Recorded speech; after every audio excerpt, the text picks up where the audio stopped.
merriment, survival for expats in the concrete forest on Friday nights. Hi, welcome back. I hope you had a nice little wine break, as we did. It did.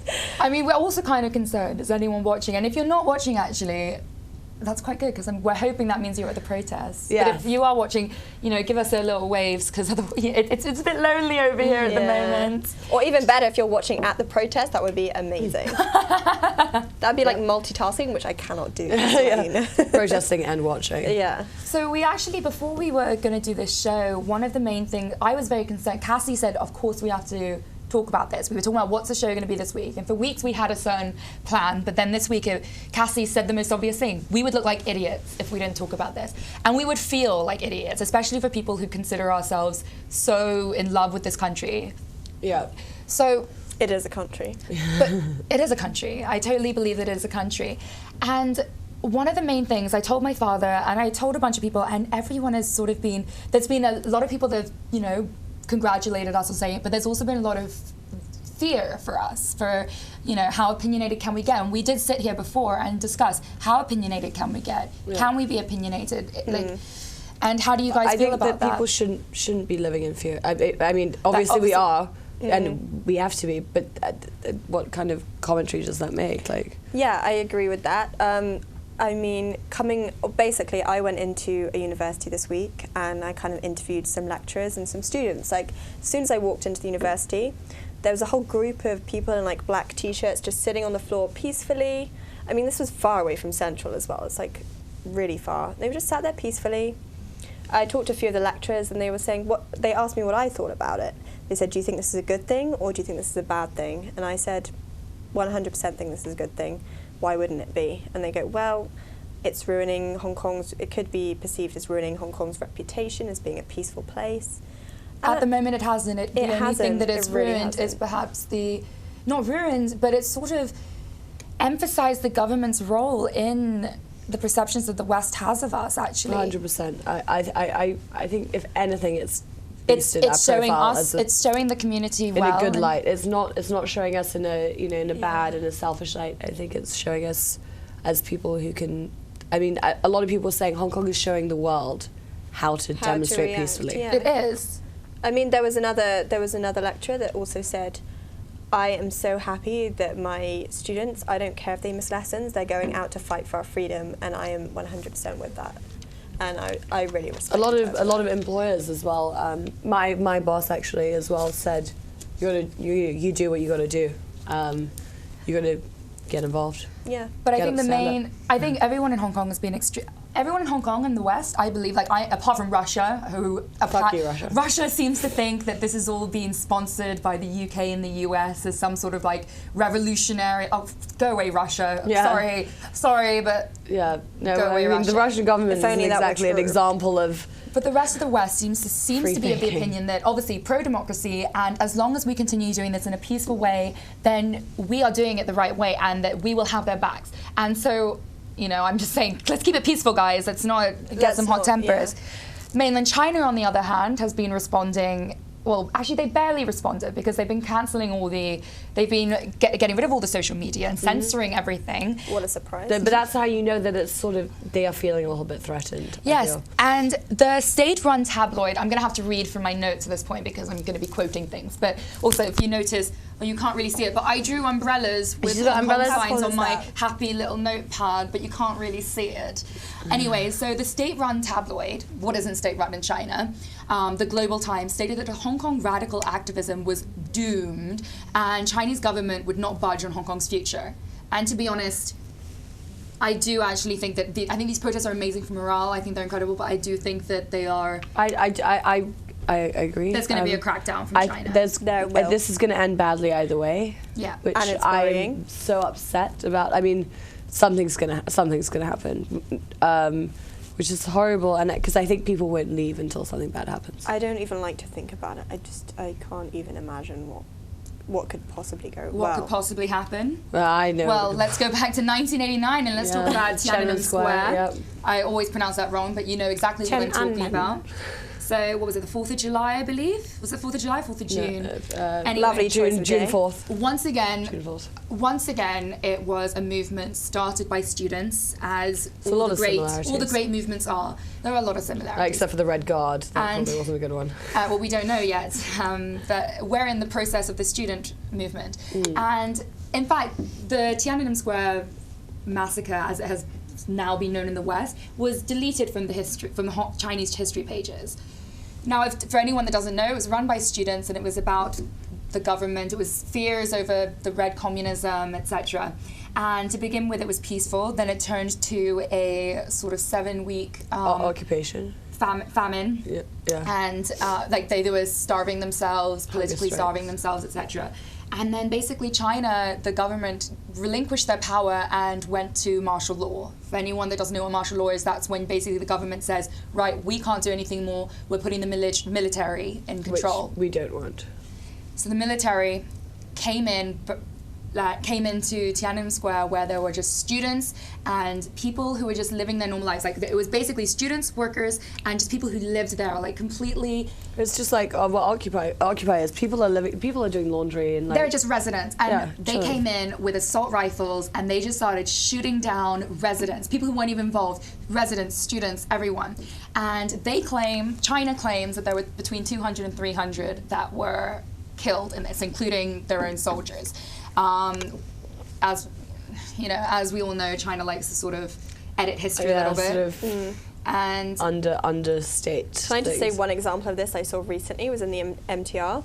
It's got a poster about like Guangdong, like province, which I lived in for like 2 weeks, and it's got all this like blue like sea and these islands. I'm like, that's Guangdong. But I mean, that's not the government. That's just advertising. I mean, that is the same thing. And I mean, yes, that's advertising. Western estimates are in the thousands, and the students afterwards were basically collected. And if you were a worker, you were collected and put on trial and then executed. And they make the family pay for the bullets too. And if you were a student, sickest thing. If you were a student from a well-to-do family, you would just get prison time, and that.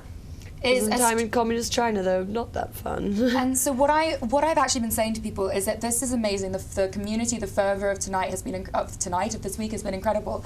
However, I think people are getting too comfortable in this idea that Hong Kong is the safest place in the world and that we are in the 21st century. Stuff like this doesn't happen. Yeah. I've said for a long time that something might happen. This was 1989. This was just before we were born. Yeah, literally 2 years before. This was 2 years before we were born. We think we were born into a civilized, safe world, and this was 2 years before we were born. I mean, how do you, if you see it ending, how would you see it ending? And how much longer do you think it'd probably go on?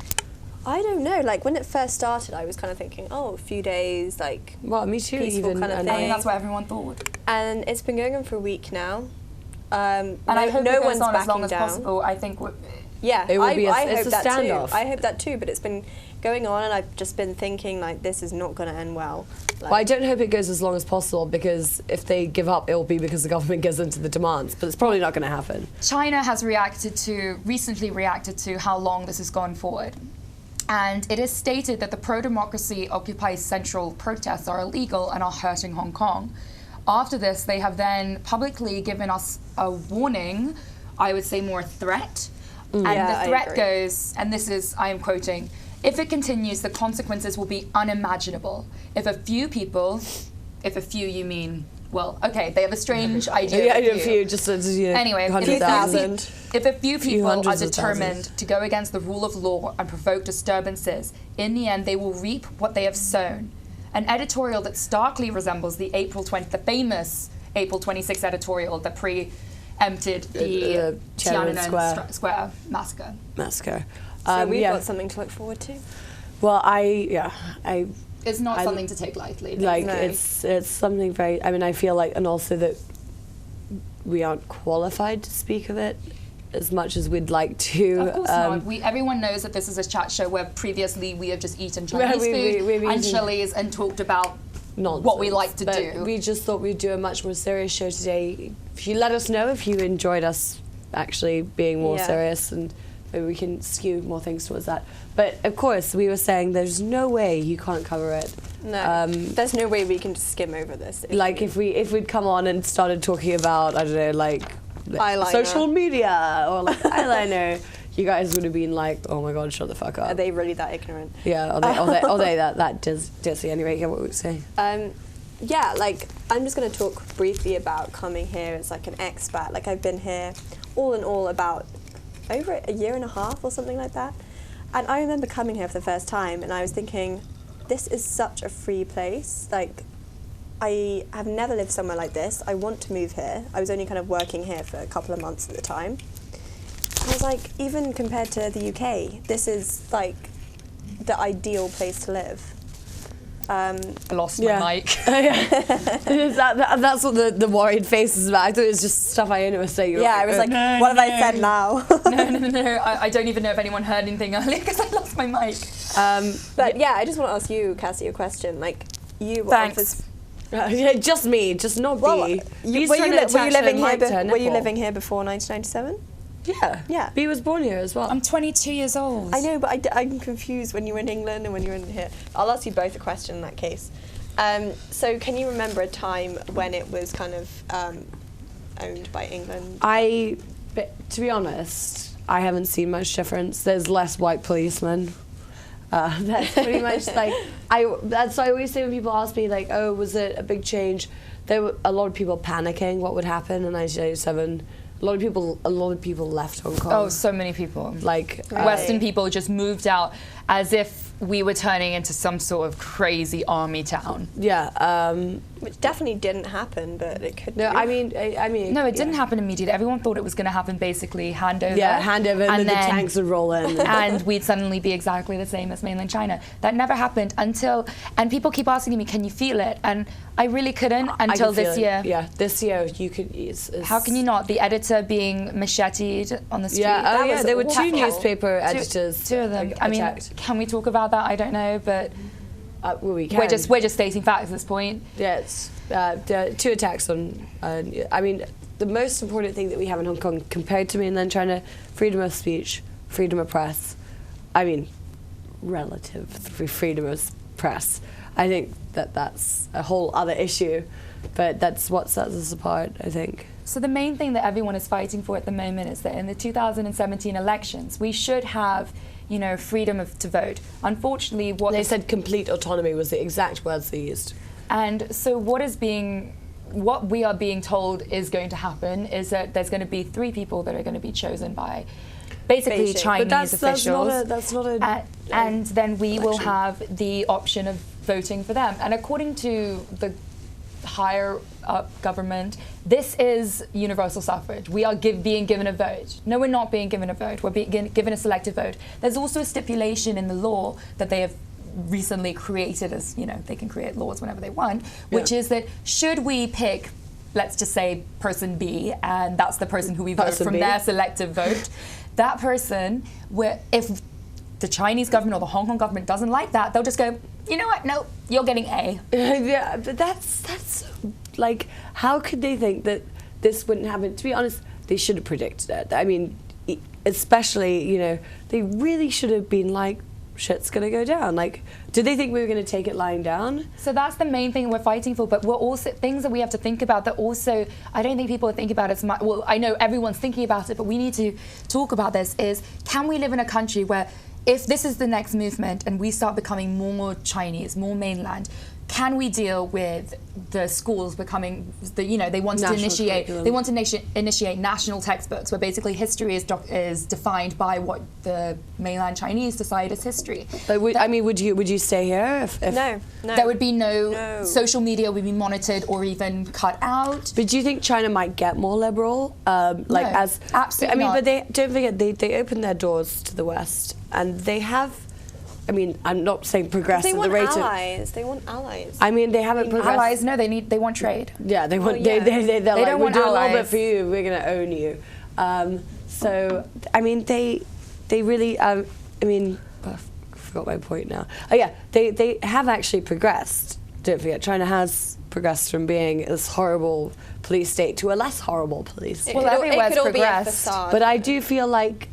Everywhere's progressed. China England used to be a feudal system, and France used to have a prince and a king. Like, we all progressed. I think China could learn to be a more open society. That's why I always say that. Have you lived in China for 2 months? I no, but I mean, I always say that I wouldn't necessarily leave immediately if China took over. If I started to feel pressures against my freedom, well, I don't think it would happen immediately. Just like 1997 didn't happen immediately. But should China really take over the way that there are fears, we should be worried for our Hong Kong. And in fact, I have a quote from a young university student, and now I've got to get there really quickly. Yeah, just like, run. You've led up to I did it. Thank you, Post-it notes. Thank you, being a weird Asian nerd. Anyway, so Jackson Sung goes to university in Hong Kong, and he was at the protest, and he said something that really resonated with me, which is, I am scared about what will happen to me, but what's the point of living if we can't live in a place we can call home? And I've been proud to call Hong Kong my home for 22 years, yep. And I mean, I resonate with that. They had a woman saying, I'd rather die standing than on my knees. Like, obviously not in reference to actually dying, but in reference to, yes, probably the takeover by China is inevitable. Let's face it, the protests are going great and everything, but is China really just going to go, since you guys stayed on the streets, you know, like I don't know if they're actually going to do that. It'd be wonderful if they did. And in the next part, I think we're going, because we have to close the second part soon. In the next part, I think we're going to discuss a little bit first about foreign affairs, whether we actually think that, you know, countries like England who in the British-Sino alliance, they're in their agreement that they came to in 1997. Are they going to abide to it? Are they going to? Is Britain going to help us out like they promised to, and like David Cameron as recently as 2013 claimed to? And also after that, I think we're going to discuss our personal opinions. We're also going to talk about, in case you guys haven't watched our show before, you've been here how long? About 1.5 years. So Iona's only been here 1.5 years, and B and I were born here. So we'll probably talk, Iona's going to talk about a little bit about how she feels. Like, that, do you feel the right to be, you know, have an opinion on it, or like any of that? So we'll hear all about Iona's opinions on the. I know that obviously I'll try and extract them for the amount of like marshmallows and glitter that goes on. All the unicorns prancing around. My baby. But it is. I mean, it's good that you're even entering the dialogue about it. I mean, I'm not a politics person. Like, just this whole thing. You can't avoid it, though. Yeah, really. You cannot avoid it. And even talking to my friend on Skype the other day, I was like telling him about kind of what was going. He was like, "What's going on?" I was like, "Okay, well, this is what's going on." I was like, just by telling someone else, you kind of. You feel invested yourself, you know? Yeah, no, I agree. Anyway, so we're going to go to commercial break when you hear Leave your comments. Leave your comments, please. And thanks, guys, for saying great show. And yes, should be outside, but I know, I've heard it's getting dangerous tonight, so stay safe, everyone. Keep it peaceful, please. Please. See you later. Bye, everyone.